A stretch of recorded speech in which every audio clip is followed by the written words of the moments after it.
Hello friend, चलिए आज बनाते हैं सर्दियों के स्पेशल गोंद के लड्डू जो हमारी इम्यूनिटी को भी बूस्ट करते हैं। बच्चों को अक्सर सर्दी जुकाम होता रहता है तो ये लड्डू ने बना के ज़रूर खिलाइए, उनको जुकाम नहीं होगा। तो चलिए फटाफट इसकी मेकिंग देख लेते हैं। उसके लिए मैंने 1 चम्मच भर के घी लिया। घी जब अच्छे से गर्म हो जाएगा तो हम इसमें डालेंगे 2 चम्मच बादाम, 2 चम्मच काजू, 2 चम्मच इसमें 1 चम्मच मैंने पिस्ता लिया था। और इन सारी चीज़ों को हमें अच्छे से भून लेना है। मतलब जब 80% हमारे काजू बादाम और पिस्ता भून जाए ना तो उस स्टेज पे हम इसमें डाल देंगे किशमिश। तो ये देखिए 80% हमारे रोस्ट हो गए हैं तो फटाफट इसमें किशमिश डाल देंगे और किशमिश को भी अच्छे से भून लेंगे। तो सारी चीज़ें हमारे ड्राई फ्रूट्स भुन गए हैं तो इन्हें हमें फटाफट निकाल लेना है। अब इसी सेम कढ़ाई पे मैंने हाफ कप मखाने लिए हुए थे तो मखानों को भी अच्छे से भून लेना है। तब तक भूनना है जब तक ये क्रिस्पी नहीं हो जाते, हाथ से टूटने नहीं लगते हैं। तो यहाँ पे हमारे मखाने भी भुन गए हैं, इन्हें भी हम निकाल लेते हैं।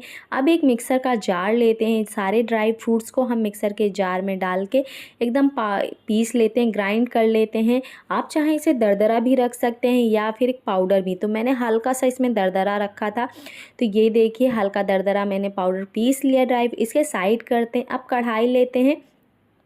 कढ़ाई में 1 चम्मच हमने घी डाला है। इसके बाद ग्रेट किया हुआ नारियल डाला। आप चाहे नारियल को कट करके डाल के इसके बाद मिक्सर में चला सकते हैं, तो मैंने ग्रेट किया था। इसे भी अच्छे से भून लेंगे एकदम सुनहरा सा कलर आने तक। ये देखिए हमारी जो नारियल है वो भी अच्छे से भून गया तो उसे भी निकाल लिया है। अब हम डाल रहे हैं 1/4 कप इसमें घी। तो घी डालने के बाद मैंने गोंद हाफ कप गोंद ली थी तो उसे 2 पार्ट में इसे भूनना हमें। तो फटाफट इनसे भून लेते हैं जब तक कि गोंद हमारी डबल नहीं हो जाती है। तो ये देखिए यहाँ पे गोंद हमारी डबल हो गई है तो इसे निकाल लेते हैं। अब दूसरा स्लॉट भी हम फटाफट डाल देते हैं और उसे भी इसी तरीके से निकाल लेंगे। तो यहाँ पे हमारी सारी की सारी गोंद मैंने एक बाउल में ट्रांसफ़र कर ली। अब एक कटोरी लेते हैं और कटोरी की हेल्प से सारी गोंद को अच्छे से क्रश कर लेते हैं। वो जो लड्डू में क्रंचीनेस आता है ना वो गोंद की वजह। तो ये देखिए सारी की सारी गोंद को मैंने अच्छे से क्रश कर लिया है। इसके बाद जो ड्राई फ्रूट्स थे, नारियल और ग्राइंड किया हुआ ड्राई फ्रूट्स था, उसे भी हम डाल देंगे फटाफट। और अब हम इसे साइड कर देते हैं। अब इसके बाद ना इसे हम अब आटे को हम गूँथेंगे, तो गूँथेंगे नहीं, रोस्ट करेंगे, भूनेंगे। तो यहाँ पे वो लिया कढ़ाई ले ली जिसमें मैंने 1/4 कप मैंने इसमें घी डाल दिया। अब मैंने हाफ कप बेसन डाला है।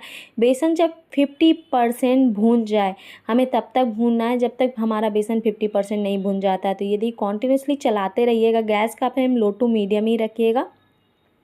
तो यहाँ पे बेसन जो है ना वो हमारा 50% भुन गया है। तो अब हम इसमें भर के 1 कप गेहूं का आटा डाल देंगे और इसे तब तक भूनेंगे जब तक कि ये अच्छे सा कलर चेंज नहीं हो जाता हमारे आटे का। तो कॉन्टिन्यूसली चलाते हुए लो टू मीडियम फ्लेम में, थोड़ा टाइम लगता है ये प्रोसेस करने पे, पर हमारा वो लो टू मीडियम में जो स्वाद आएगा ना भूनने में तो वो बहुत ही अच्छा है। और ये देखिए यहाँ पे हमारा जो आटा है वो भुन के रेडी हो गया है। तो इसे फटाफट ड्राई फ्रूट के मिक्सर में ट्रांसफ़र कर देते हैं मिक्सचर में।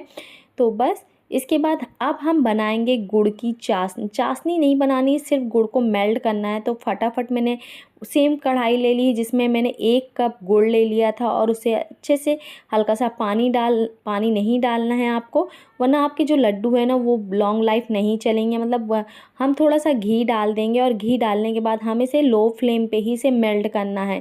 तो कॉन्टिन्यूसली चलाते रहिएगा और लो फ्लेम में। यहाँ पे देखिए गुड़ मेल्ट हो गया है, बस मेल्ट ही करना है।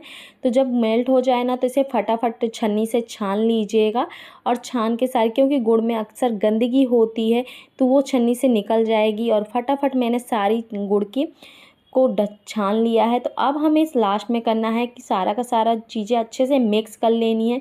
तो फटाफट मिक्स कर लीजिएगा। अभी बहुत सारी चीज़ें बहुत हाथ से मत करिएगा, गरम है क्योंकि। तो ये देखिए अच्छे से मैंने मिक्स कर लिया है। तो अब हमें इसके लड्डू बना लेने हैं। तो फटाफट आपको छोटे बड़े जैसे बनाने हो ना उस साइज का पोर्शन ले लीजिएगा और दोनों हाथों की हेल्प से अच्छे से आप इसे लड्डू का शेप दे दीजिएगा। तो ये देखिए मेरा एक लड्डू बन के रेडी हो गया है। तो इसी तरीके से मैं सारे के सारे लड्डू बना के रेडी कर लेती हूँ।